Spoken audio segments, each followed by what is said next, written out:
The tradition of cursing Ali ibn Abi Talib. Some Muslims suggest there was no real animosity between Muawiyyah ibn Abi Sufyan and Ali ibn Abi Talib. They say these two men were swept up in uncontrollable forces that ultimately led to warfare.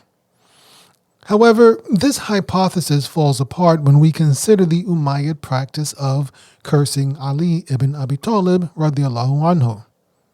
Remember, everything that follows comes from Tariq al-Tabari.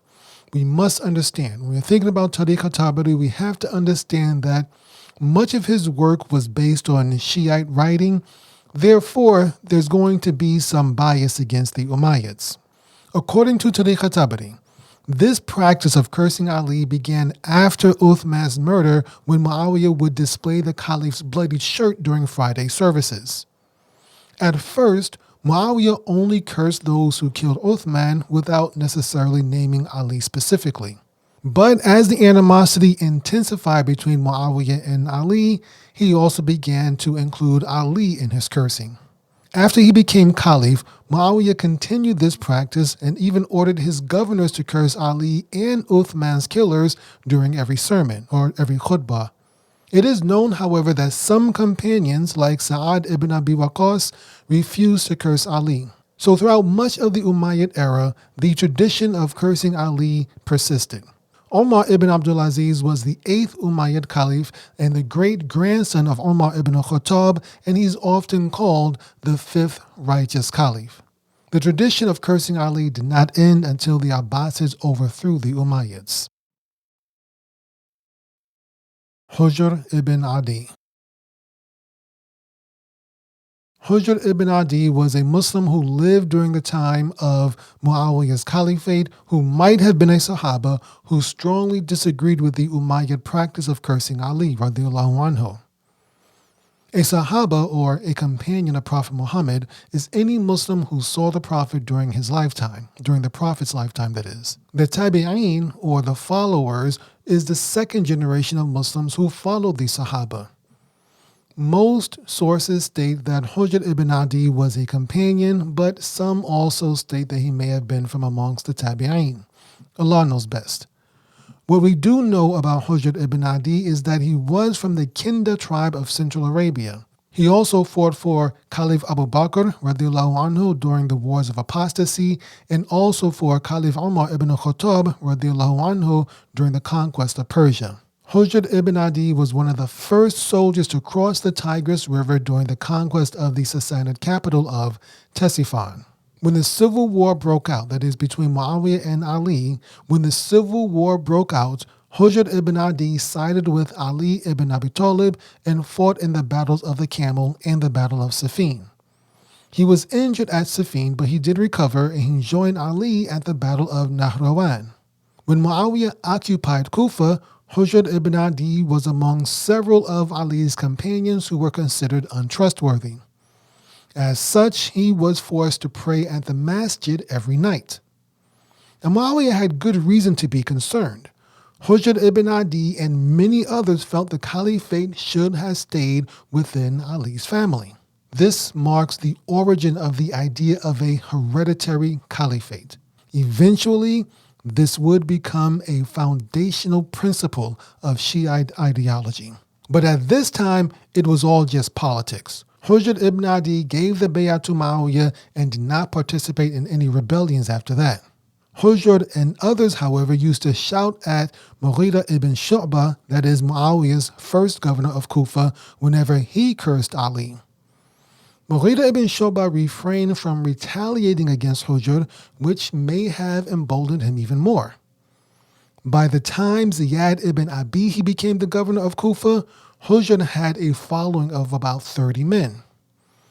Ziyad ibn Abihi was not as forgiving as Mughira ibn Shu'bah had been. The first time Ziyad cursed Ali radiallahu anhu, Hujr stood up and shouted him down just as he used to do with Mughira ibn Shu'bah. Ziyad ibn Abihi then warned Hujr that he was heading for trouble. Ziyad did not take immediate action, but privately he told his staff and his advisors that he intended to deal with Hujr ibn Adi.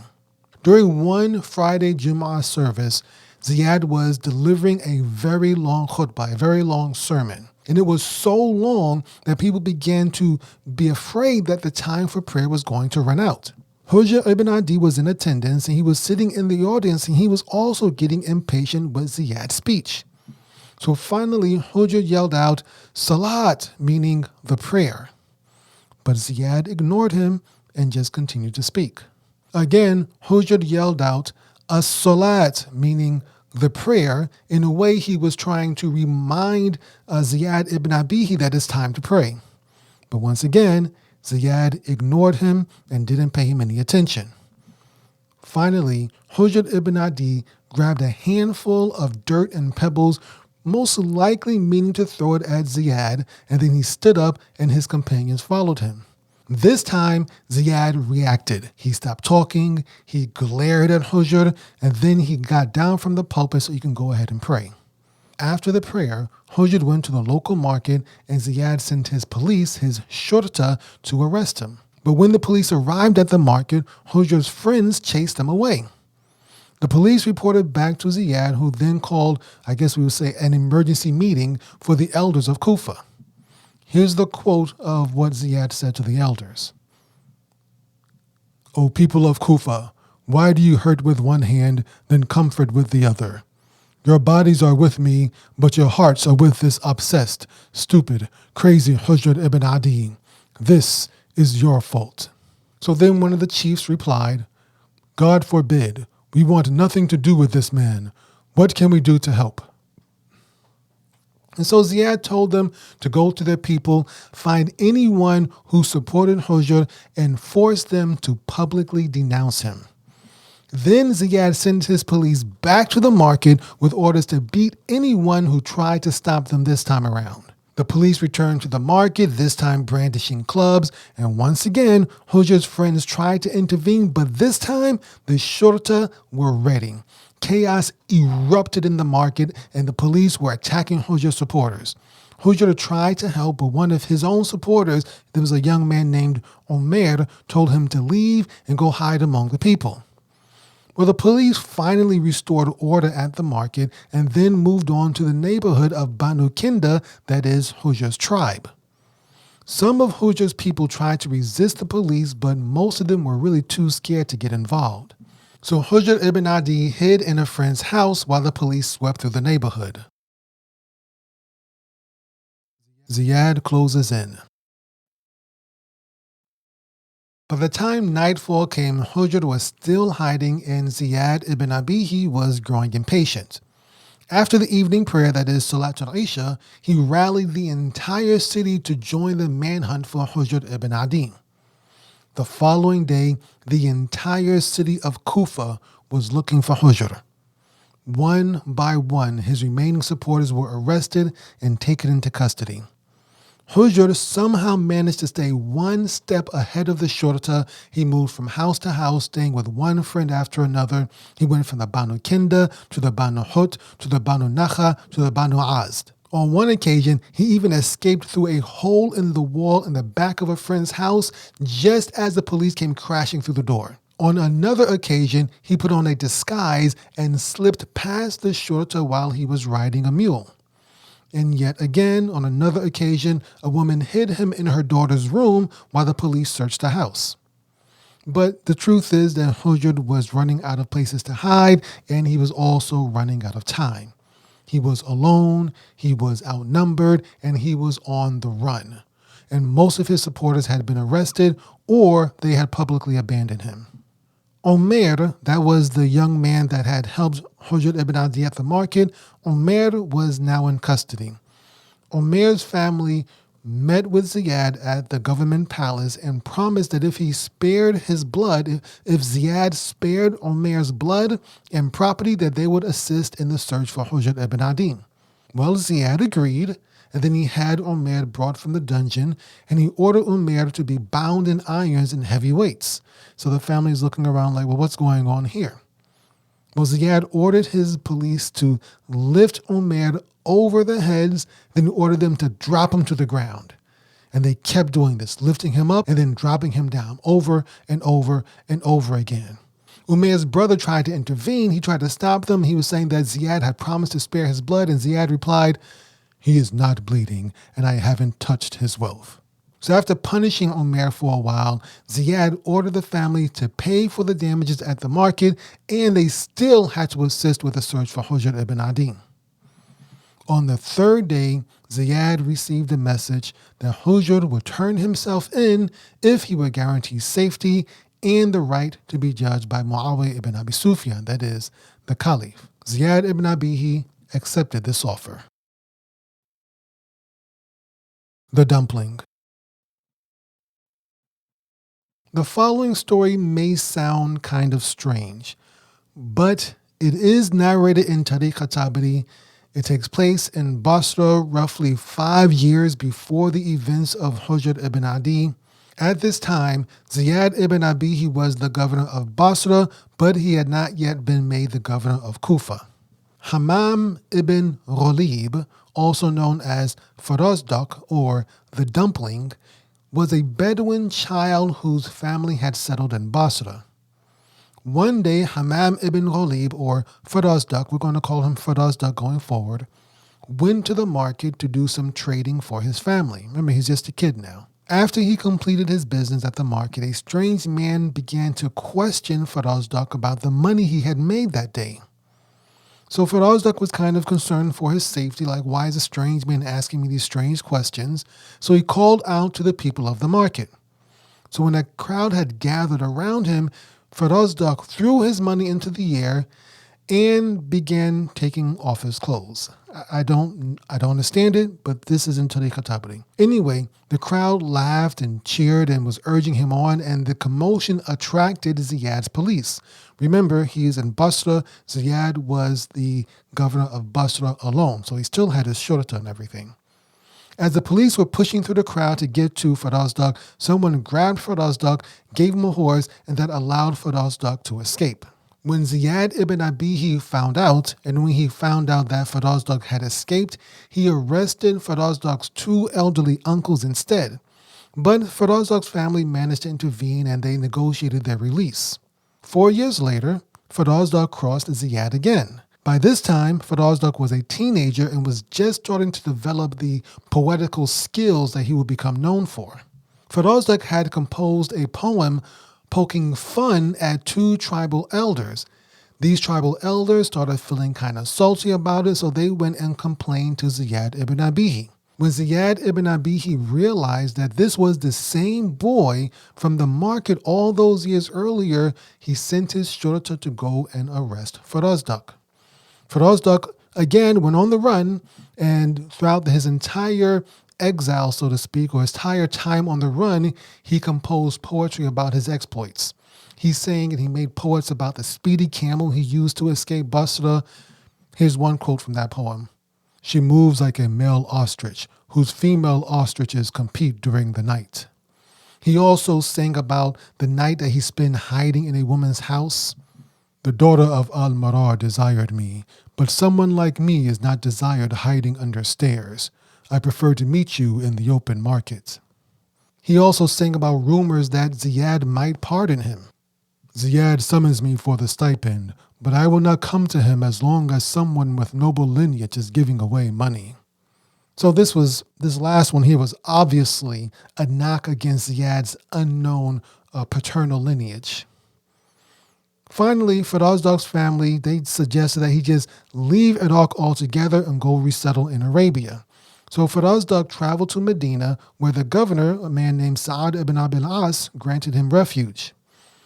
From that point forward, Farazdaq's poetical skills would make him famous, and he sort of lived a celebrity lifestyle. And just like modern celebrities, he had several broken marriages, he had a really difficult relationship with his children, and he received both praise and death threats from a bunch of politicians. Farazdaq's poetry had a wide range. It went from sending praise upon Prophet Muhammad ﷺ to thinly disguised tales of his romantic exploits. Early Muslim money. The coins that Farazdaq had thrown into the crowd when he was a child at that market were probably a mixture of various different currencies. At this time, the Muslim world had not yet developed its own currency. Instead, the Muslims of this early Umayyad Caliphate, they used coins from the Romans and the Sassanids. But when these coins ran out, local governors had to mint copies, and they minted copies of the original coins, the original Roman and Sassanid coins, but they made a few changes to them to satisfy Islamic guidelines. Since Muawiyyah didn't really attempt to make or establish his own currency, he left it up to his governors to do this, and therefore minting coins during this period, during his reign, was very sporadic, it was very uneven, and it was disorganized. Therefore, some regions of the Muslim Caliphate at this time were better at minting coins than others because there was no standardization. The federal government or the central government wasn't involved just yet. Despite its proximity, how close it was to Syria, Egypt did not mint its own coins until very late in the Muslim period. Gold and silver coins weren't minted in Egypt until after the fall of the Umayyads. Instead, Egyptians or Muslims living in Egypt, they relied on coins minted in Syria and other parts of the Muslim empire. In other parts of North Africa beyond Egypt, there's really not much evidence of Muslim-controlled mints until long time, decades after Muawiyah's death. This sporadic coinage in North Africa just proves how difficult it was for the Umayyads to conquer North Africa in the first place. Now, coin minting did develop faster in Iraq than in Syria, and definitely much faster than in North Africa. The earliest Muslim coins that were minted in Iraq were really just copies of the previous Sassanid coins from the empire that the Muslims had overthrown. These early Muslim coins even included the likenesses of the Sassanid emperors. The only difference really was the phrase Bismillah that was inscribed on these coins. Muawiyyah did attempt to introduce an Islamic coin in Syria, but it was rejected. Even though his gold coin, Muawiyah's gold coin, was a copy of the Roman gold coin, the Christians of Syria refused to use it because he had removed the cross. This shows you that the population in Syria was still predominantly Christian at this time. It would take many years for the Muslim population to overtake the Christian population in Syria. Many of the early Islamic coins included both Arabic and Latin phrases. And these include some attempts at inscribing the Shahada, that is the Islamic declaration of faith, in Latin. But as Islamic society developed, the process of minting coins got more organized and more sophisticated. Over time, the Muslims would abandon any likenesses and any similarities to the Romans or the Persians, and within 16 years of Muawiyah's death, the coins that were being produced within the Umayyad Caliphate were undeniably Islamic. When the Umayyads conquered Spain, their coins only had Arabic inscriptions, no Latin phrases, none of that. This rapid shift of the Umayyads from copying the Romans and the Persian coins to purely Islamic and Arabic coinage, this took about 6 years. This was incredible. Let's look at this progression. In 691 CE, that's 11 years after Muawiyah's death, the coins that the Muslims were producing were essentially copies of the Roman coins, just they had removed the cross. Okay, so 691 CE, the Muslim coins were copies of the Roman coins or the Byzantine coins, just no cross. In 694 CE, roughly 3 years later, a new coin had been minted by the Muslims, and this included a figure of an Arab man wearing robes and holding a sword. And the Shahada was inscribed in Arabic around this figure of an Arab man holding a sword. 3 years after that, 697, human representations had been removed entirely from the coins. And now the Shahada was in the center of the coin, and it was surrounded by verses from the Quran. This final coin design in 697 CE, this would become the standard of the Umayyad dynasty, and it lasted for another 60 years. Even coins minted by succeeding Islamic dynasties that came after the Umayyads, with their design was still based on this original design. It should also be noted that these coins that were minted by the Umayyads were originally only gold, with silver being introduced a little bit later. However, copper coins were eventually added as well in order to make smaller purchases easier. These copper coins were also helpful for poor people who, without them, they would have to rely on barter or credit in order to conduct business. Along with leading the prayer, minting coins symbolized power and leadership in the Muslim world. Whenever a new ruler came into power, one of the first things he did was invalidate and remove his predecessor's coins and order the striking of new coins bearing his name and his likeness. Now back to Hujr ibn Adi. The chase ends.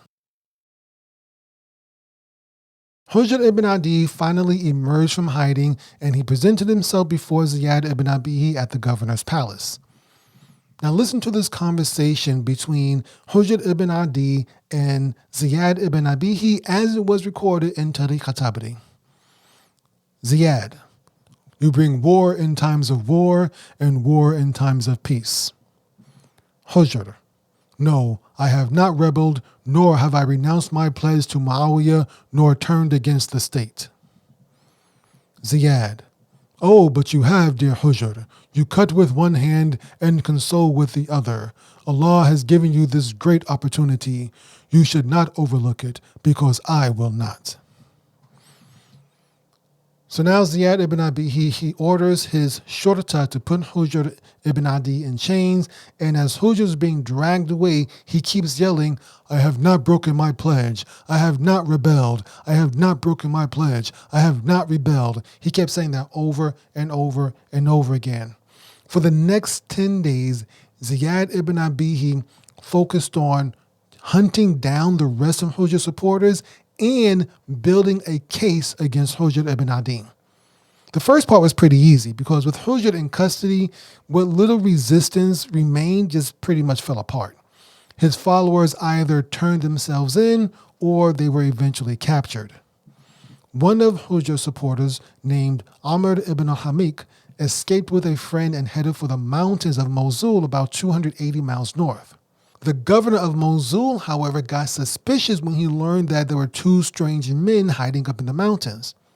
So he sent his soldiers to arrest Amr ibn Hamik, and the governor immediately recognized him as one of the critics of Uthman ibn Affan, and then he sent word to Muawiyyah ibn Abi Sufyan. Muawiyyah responded that Amr ibn Hamik had once bragged about stabbing Uthman 9 times in order that the same thing be done to him. Well, Amr ibn Hamik was dead by the second stab. Another of Hujr ibn Adi's supporters was a young man named Ibn Khalifa. When Ziyad's police came to arrest Ibn Khalifa, he tried to resist, and the commotion eventually attracted other members of Ibn Khalifa's tribe, and the police fled because they were about to get beat up or killed.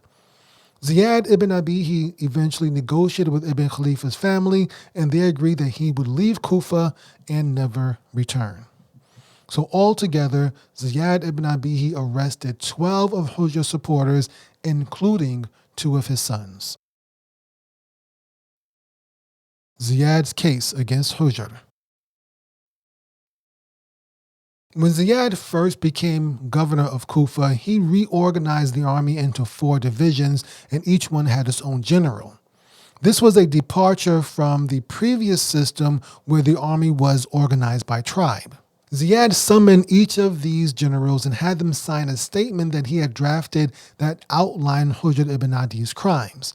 These crimes, these allegations included calling for war against Muawiyyah, proclaiming the caliphate belonged to Ali's descendants, attacking government officials and driving them out of the city, praising Ali and asking Allah to have mercy on him, encouraging the people to break their allegiance with Muawiyyah, and finally, most egregious of all, disbelieving in Allah.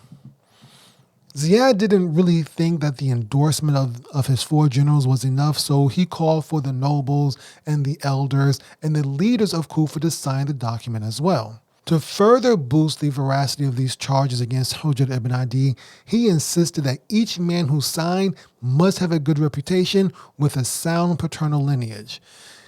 And if you think about it, that's kind of ironic for a man who was known as the son of the father, Ibn Abihi. Anyway, by the time he was done, the statement condemning Hujr ibn Adi and his supporters had 70 signatures. Ziyad had, quote unquote, volunteered a few of these signatures. In other words, he may have faked a couple of them. So 10 days after turning himself in, Hujr ibn Adi and his supporters began the long journey to Damascus. Remember, that was part of the deal. Hujr ibn Adi said that he would turn himself in peacefully if Ziyad ibn Abihi allowed him to go to Muawiyyah ibn Abi Sufyan, the caliph, to be judged. And so now they're on their way to Damascus. As they were being led out of Kufa, their families, that is the captives' families, their families met them at the gates and they were crying and praying for them. When Hujr saw them crying, he said, "This will not do us any good now. If you want to help, you know what to do." And by that, he meant that they would have to fight against Ziyad. But the people of Kufa were broken by this time. An old man who was watching the prisoners leave Kufa, he shouted, "Aren't there even 10 clans strong enough to rescue them? How about 5? Not even 5 clans." Nope, not even 5 clans were brave enough to stand up to Ziyad ibn Abihi. Well, 2 weeks later, the captives have reached Damascus and they were brought before Muawiyyah for judgment. Ziyad later sent 2 more captives to Damascus, bringing the total to 14. When Hujr ibn Adi was brought before Muawiyyah, he greeted Muawiyyah and even called him by his title, Amir al-Mu'mineen. But Muawiyyah, he appeared angry with Hujr and he ordered him not to say anything. So then Muawiyyah read the statement, the allegations from Ziyad. This is how they're listed according to Tariq al-Tabari. "In the name of Allah, the Beneficent, the Merciful, to Amir al-Mu'mineen, Muawiyyah, from Ziyad ibn Abi Sufyan. These oppressors, whose leader is Hujr ibn Adi, have opposed Amir al-Mu'mineen and declared war on us. Allah has made us victorious over them and enabled us to deal with them. I have summoned the best people of Kufa, their nobles and their chiefs, those possessing intelligence and faith. They bear witness to the crimes of these men, and their signatures and names are included below." So Muawiyyah read the letter, and then he asked his advisors how he should deal with these men, with the captives. The problem here was that Hujr ibn Adi was very well known. He was well known throughout the empire, and he had a very good reputation. However, Muawiyyah ibn Abi Sufyan, he was leaning towards believing Ziyad's statement, and he even accepted that the signatures from the nobles of Kufa were authentic. I mean, they were real signatures, but they had been kind of coerced by Ziyad ibn Abihi. One of Muawiyah's advisors suggested that he should just let the prisoners remain in Syria, let them go free, let them stay in Syria where they would be disconnected from their families and their support system and their friends in Iraq. But this wasn't really an option for Muawiyyah because he didn't want these men in his city. He didn't want them in his backyard. While Muawiyyah was talking with his advisors and trying to figure this out, he received yet another letter from a former judge that happened to be living in Kufa. Here's what that judge wrote. "In the name of Allah, the Beneficent, the Merciful, to the servant of Allah, Muawiyyah, Amir al-Mu'mineen, I have heard what Ziyad wrote to you concerning my testimony against Hujr ibn Adi. I did not sign that statement and did not approve my name being attached to it. My testimony about Hujr ibn Adi is this. He prays regularly, gives charity, performs the Hajj, enjoins the good, and forbids the evil. His blood and his property are sacred." So now Muawiyyah was even more confused and he didn't know what to believe. But finally, he ordered that Hujr ibn Adi and the others be taken to prison so he can consider what his next move was going to be. Muawiyyah and his advisors, they continued to meet and discuss how to handle the prisoners for several more days. One advisor suggested Muawiyyah should just tear up Ziyad's letter and forget the whole thing and let the men go free. But as we mentioned, Muawiyyah was kind of reluctant to do this because he believed that it would make him look weak. Now, by this time, after several days had passed, Muawiyyah is thinking about this thing for several days. The families of some of the prisoners had started to arrive in Damascus to plead for their lives. Well, Muawiyyah, he gave them the respect. He listened to the families, and he did wind up leasing 5 of the prisoners to the custody of their families. One local man even offered to take Hujr ibn Adi under his protection. This would mean that the man would be responsible for Hujr if he caused any trouble. But again, Muawiyyah refused. He was concerned that Hujr, who was well known to be a staunch supporter of Ali ibn Abi Talib, he was afraid that Hujr might spread corruption in Damascus. 2 of the remaining prisoners, one man named Abdurrahman al-Anazi and Karim al-Kathami, they had requested and received an audience from Muawiyyah ibn Abi Sufyan. Now listen to this conversation between these 2 men and Muawiyyah as it was recorded in Tariq al-Tabari. Muawiyyah asked the men, "What do you say about Ali?" Karim replied, "Whatever you say about him, I can't abandon Ali's religion." One of Muawiyyah's advisors said, "Amir al-Mu'mineen, this is my cousin. Release him to me." Muawiyyah then replied, "Take him, but let him sit in prison for a month." So Muawiyyah turned to the second prisoner, this was Abdurrahman al-Anazi, and he asked him, "What do you say about Ali?" And al-Anazi replied, "Don't ask me that question. It's better for both of us." But Muawiyyah was insistent. He said, "By Allah, you will answer me." So then al-Anazi said, "Then I say that he worshipped Allah. I say that he ordered what was right and stood for justice. I say that he used to forgive the people." Muawiyyah then said, "Very well, what do you say about Uthman?" And this is where al-Anazi kind of messed up. He replied, "He opened the gates of injustice and locked the gates of righteousness." And so Muawiyyah got really angry and he shouted, "You have doomed yourself." And al-Anazi shouted right back, "No, I have killed you instead." So then Muawiyyah told his soldiers, "Send him back to Ziyad and tell him to kill this man in the worst way possible." Well, Abdurrahman al-Anazi was sent back to Ziyad ibn Abihi, and when Ziyad received Muawiyyah's message, he had al-Anazi buried alive. Hujr ibn Adi's fate. So after several days, Muawiyyah decided to execute the remaining 8 prisoners, but he did promise to free them if they renounced Ali ibn Abi Talib.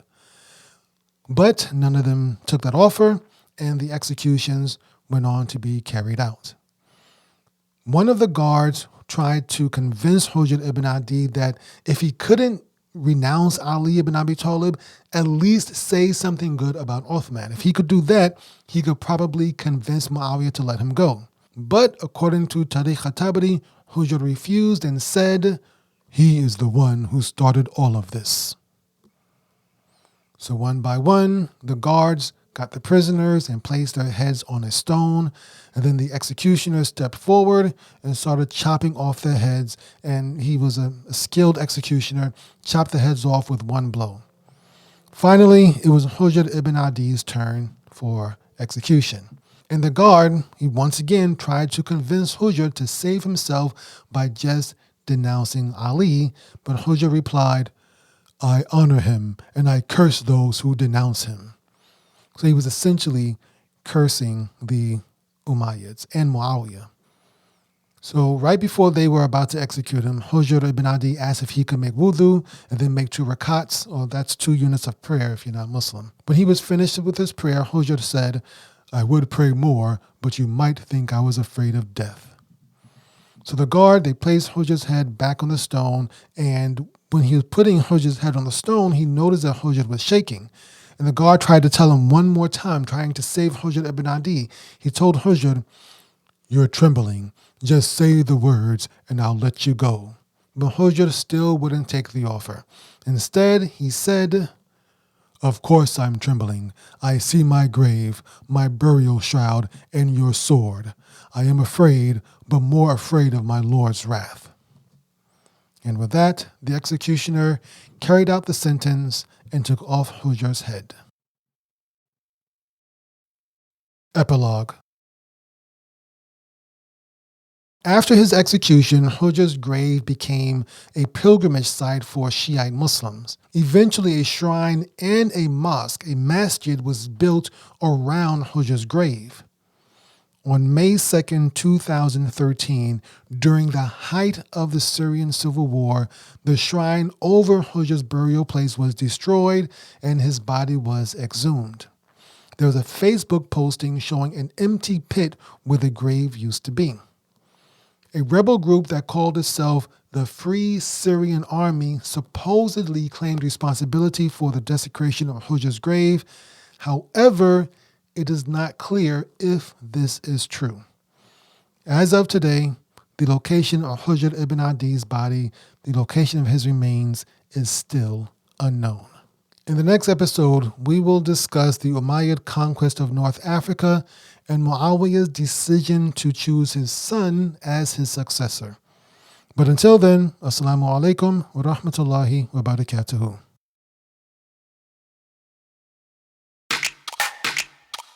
You've been listening to the Islamic History Podcast, and we hope you've enjoyed the show.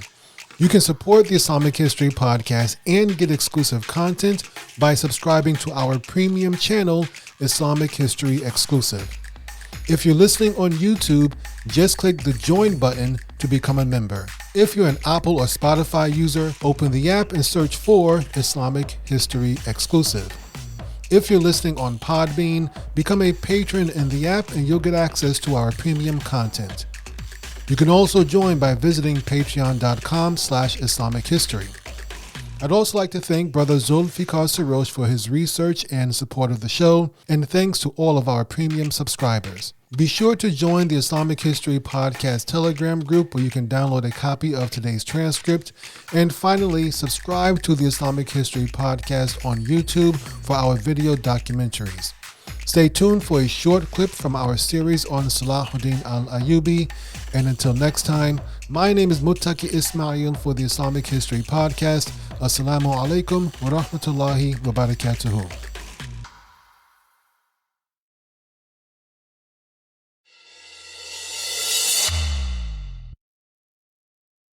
Assalamu alaikum. Welcome back to Islamic History Exclusive. I'm your host, Muttaqi Ismail, and Islamic History Exclusive is the podcast exclusively for Patreon subscribers of the Islamic History Podcast. And in this series, we are covering the life of Salahuddin al-Ayyubi, known to the Western world as Saladin.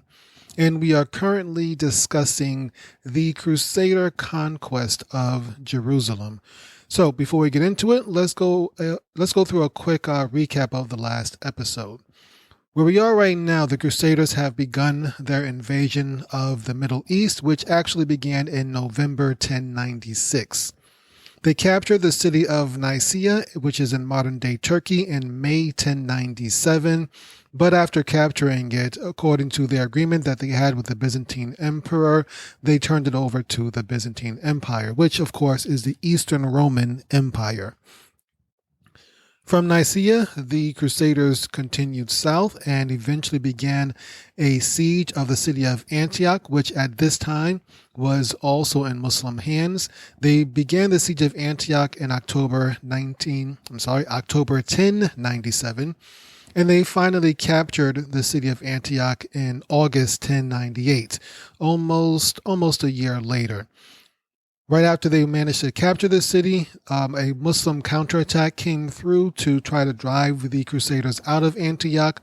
However, the Crusaders were able to defeat this Muslim counterattack, and Antioch was in Christian hands completely. And this time, they did not turn it over to the Byzantines. Instead, the Crusader leader, Bohemond of Taranto, which is in Italy, became the ruler of Antioch, and he established the Crusader state that we now know of as the County of Antioch. The remaining Crusaders, which was the majority of the Crusaders, they continued south towards their main goal, which was the holy city of Jerusalem. And just a brief understanding of what Jerusalem means to the three major monotheistic faiths of the region. And we've already done a history of Jerusalem of sorts during the regular Islamic history podcast when we discussed the beginnings of the Israel-Palestine conflict. We went through even though it wasn't a exact history of Jerusalem, we discussed Jerusalem extensively, where if you listen to that, you should have a fairly good understanding of how Jerusalem has passed through so many different hands over the centuries. So rather than go through the history of Jerusalem, we'll instead briefly mention what Jerusalem means to Jews, Christians, and Muslims. To Jews, obviously, it is their holy city. It is similar to the way Mecca is to Muslims. Jerusalem was the location, and it was the location of Solomon's temple. Solomon's temple doesn't exist anymore. Just the Western Wall is all that remains right now. But Jerusalem was the capital of the unified kingdom of Israel that is spoken of during biblical times. It was the capital founded by the prophet Dawood, or David in English. And so, of course, it has lots of historical and spiritual significance to the Jewish people. To Christians as well, Jerusalem is also important. This is where Jesus, alayhi salam, taught and preached.